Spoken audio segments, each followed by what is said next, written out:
Good girl, well done. So what we're doing here is, little Blossom here, we're teaching her, trying to introduce to her that all of the retrieves and all of the dummies and all of the items that I want her to go and get don't always come from me, okay? We want her to have a visual, interest in what's in front of her, so she's used to or becomes accustomed to things coming or falling from anywhere. The key lesson here is that we're introducing the fact that it's not always going to come from me out in front of her. Okay, good girl, stay there. So we're going to give her a stay there. That dummy's going to go out there and I'm going to say mark. Mark. Dummy goes out there like so.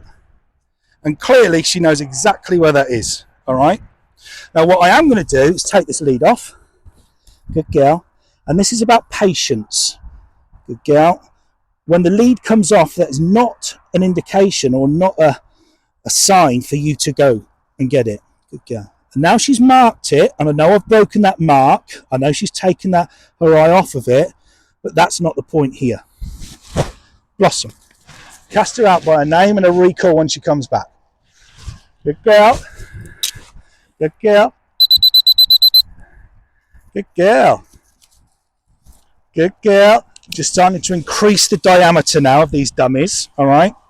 So, hence why she's still getting a little head around it. But you understand the point. Come on in, sweetheart. Here we come. So I'll give that dummy back. Good girl. Come on in you. And we'll do that again.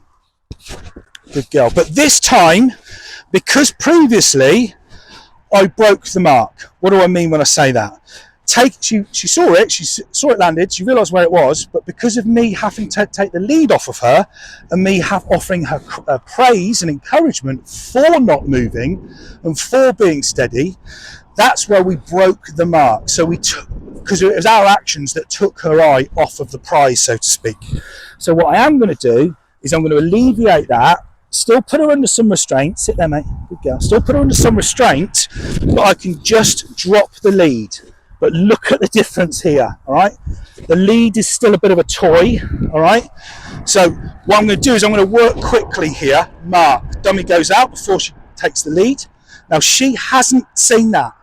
She has now, but she didn't see it fall, okay? So what I'm going to do is drop that lead and then say her name. Blossom, Blossom. Good, and she runs through the lead. Go on then. Good girl. Good girl. And into hand. Good girl. Good girl. Good girl. Now, we're going to try this one more time without the lead. Alright, so this goes back into here. Good girl. Blossom. Good girl. Here we go. Stop, whistle, or sit. Sit there. Good. Get her onto my left-hand side. Now I'm going to tell her to stay there. Stay there. Mark. Dummy goes out. Stay there. Blossom. Blossom. Good girl. Go on then. Good girl. That's it, right? Good girl. Dead. Not in a rush to take it off of her, but always giving it to her back.